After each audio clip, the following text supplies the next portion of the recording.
This is a man who needs no introduction.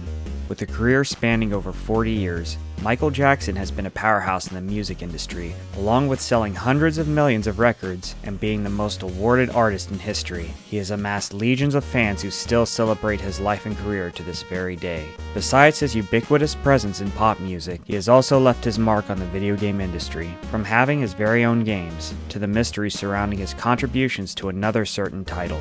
In this video, we'll discuss his love of gaming, his direct involvement with various projects, and how the industry has paid tribute to the king of pop.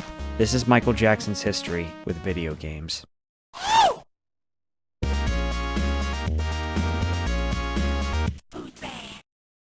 As early as his Jackson 5 days, Michael Jackson has always enjoyed playing arcade games, be it the simple pleasures of pinball or the technological marvels of video games. Jackson was known to have a large collection of both pinball and video arcade games in his home. In an interview with Celebrity Gamers, actor Corey Feldman talked about getting to see his arcade collection. Having been good friends with Jackson in the past, Feldman mentioned that he had a small arcade consisting of 10 games at his home in Encino, California. One of those games being the 1983 Star Wars arcade game. However, there was a 2-story arcade in his train station at Neverland Ranch. Those games would later be moved to a separate house located near his main house at the ranch. Jackson would even take some time to visit public arcades whenever he was away from home. In December of 1996, he had a chance to visit Sega's Joypalace Park, located in Tokyo, Japan. During his stay, he left an autograph to be put on display, which can still be seen today. In December of 2008, Julian's Auctions was to sell many of Jackson's personal belongings, including his arcade games, but the sale was canceled at the request of Jackson himself. It was later changed to a 12-day exhibition, after which all of the items would be returned to him. Some of the titles he owned included Mortal Kombat 1, Dance Dance Revolution, Guitar Freaks, and Crazy Taxi High Roller. He even owned a Lara Croft statue and a few game console kiosks to give his collection some variety.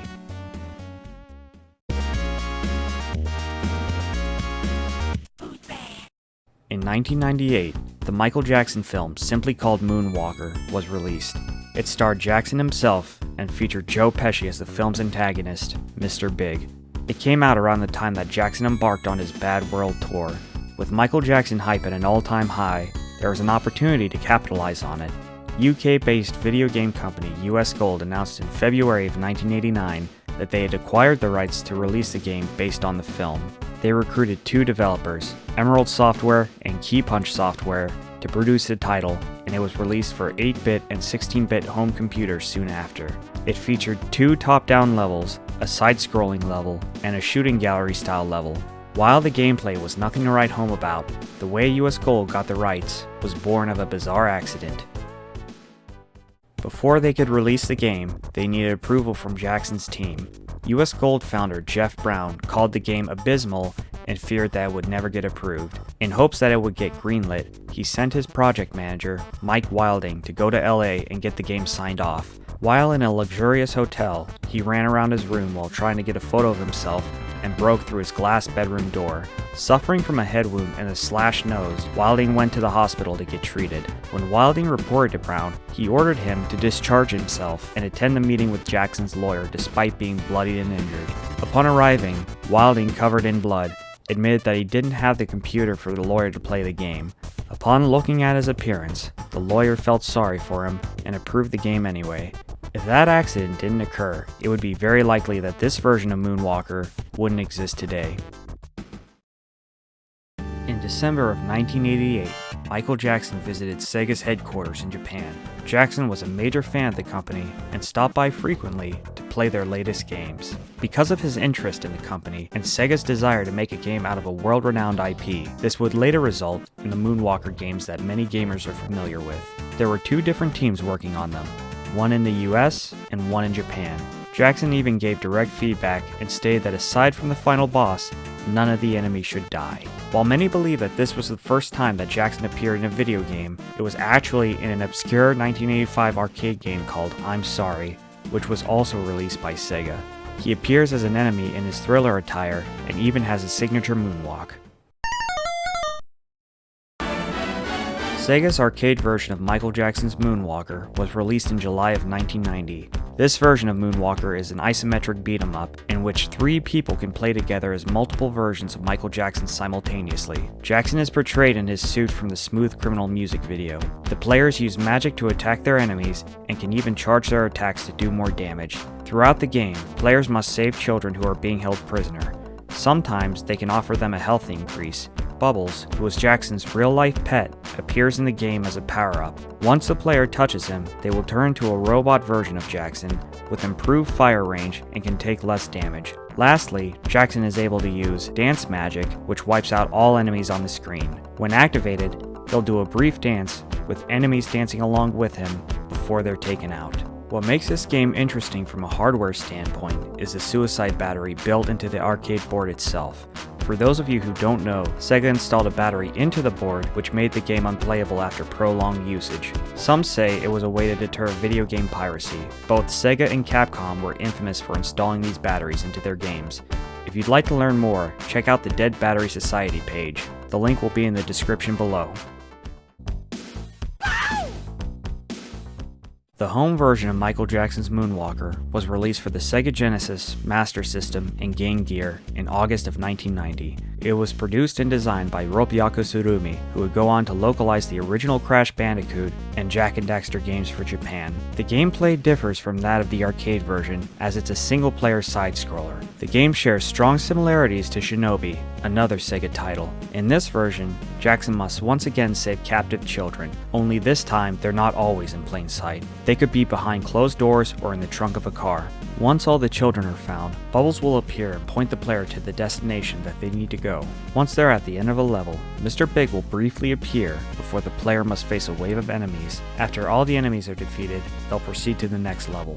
The Genesis version still retains some features from the arcade game, albeit with a few changes. The dance magic move can now be activated by holding down the spin button, but costs the player a large amount of their health. Jackson can still turn into a robot, but the player must save a certain child and catch a comet that will fly across the screen first. In this version, the robot can now fly and detect children that are hidden throughout the levels. While the arcade version is arguably better, the Genesis version has a special charm that can't be matched. Game composer Takayuki Nakamura credits the game as being his first step into the gaming industry while working for Sega part-time in the summer of 1989. He worked on the boss battle theme as well as a 16-bit version of Bad. He claimed that he wasn't familiar with the field, so he tried to learn everything on the job. He would later go on to work on other titles such as Virtua Fighter and Air Guys.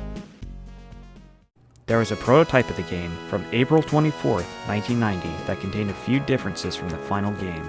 The most notable change was the song Thriller being present in the graveyard stage as opposed to Another Part of Me.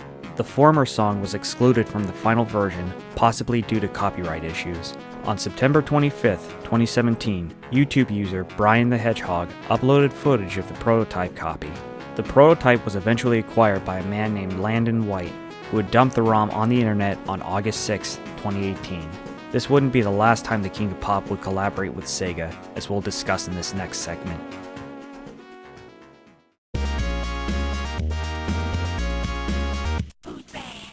In December of 1992, Michael Jackson once again visited Sega's headquarters in Tokyo shortly after the release of Sonic the Hedgehog 2. He got to play the newly released title, as well as check out Sega's newest VR technology. After having a discussion with the company about future projects, Sega president Hayao Nakayama gifted him with a Megalo 50 arcade cabinet, which came bundled with Puyo Puyo and Golden Axe, Revenge of Death Adder. The following year, he would be featured in 2 Sega AS1 attractions, being Megalopolis Tokyo City Battle and Michael Jackson in Scramble Training. AS1, commence loading sequence. 3, 2, 1, ignite. According to some news outlets, there may have been another project that he was involved with. For many years, it's been speculated that Michael Jackson was involved with writing the music for Sonic the Hedgehog 3, though a few musicians who were associated with Jackson were credited for the music, including keyboardist Brad Buxer. Jackson himself was not. It's rumored that he was dissatisfied with how his music came out due to the limitations of the Sega Genesis sound chip, so he requested that his name be removed from the game entirely. Even if this wasn't the case, it's hard to ignore the similarities between the music in the game and some of his own songs. For example, parts of Carnival Night Zone sound very similar to the song Jam off his 1991 album Dangerous. Perhaps the strongest case for Jackson composing music for the game is the end credits song. The The chord progression in this song sounds identical to that of Stranger in Moscow off the album History, released in 1995, just 1 year after the release of Sonic 3. If you'd like to learn more, I'd recommend watching Qjimbo and the D-Pad's videos on the subject, which will also be posted down below in the description. He would also be featured in Space Channel 5 in 1999 and its sequel in 2002. After seeing a demo of the first game, Jackson instantly loved it and requested to make an appearance. 1 month before the game's deadline, development team head Tetsuya Misoguchi got a phone call saying that Michael wants to be in the game, to which he replied, "Wait, which Michael?" It wouldn't be until the sequel that he had a larger presence. In Space Channel 5 Part 2, he's called Space Michael and does the voice for his character in both English and Japanese versions of the game. This would be the final time that Jackson and Sega would ever work together. See you soon at Space Channel 5.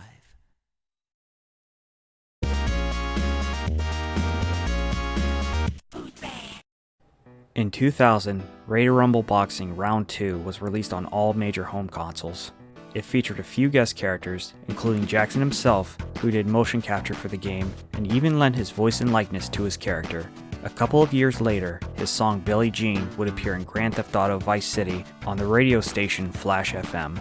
The 2008 game Guitar Hero World Tour featured his song Beat It, which made use of all 4 instruments. In 2010, Ubisoft released Michael Jackson The Experience, which is a rhythm dance game similar to their other game series, Just Dance. It featured multiple songs from his discography and allowed for the players to dance to them with on-screen instructions. The Wii version came with a replica of the signature diamond glove that players could actually wear. It went on to sell 2 million units in 2 months, making it one of the best-selling Wii games ever. The next year, there was an MMO titled Planet Michael that was supposed to come out. Outside of a few screenshots and videos, not much is known about this title, and it's unlikely that it'll ever see the light of day. As an additional fun fact, Jeff Keighley once stated that Jackson pitched an idea of Thriller 2 as a game to EA, but they passed on it. Lastly, here are a few games that pay tribute to Jackson with their own interpretations of his signature moves.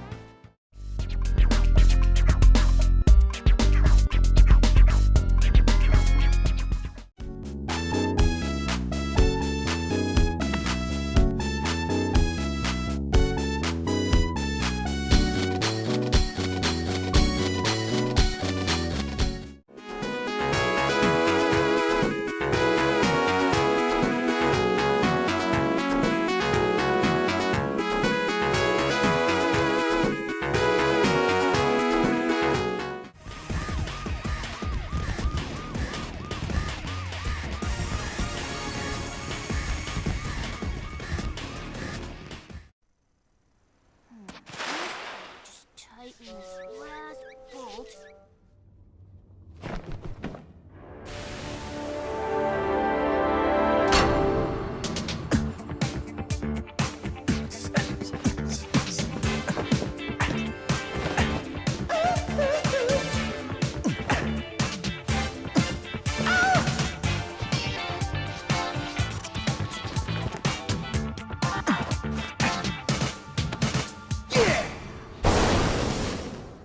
Michael Jackson, without a doubt, left a permanent mark on the entertainment industry.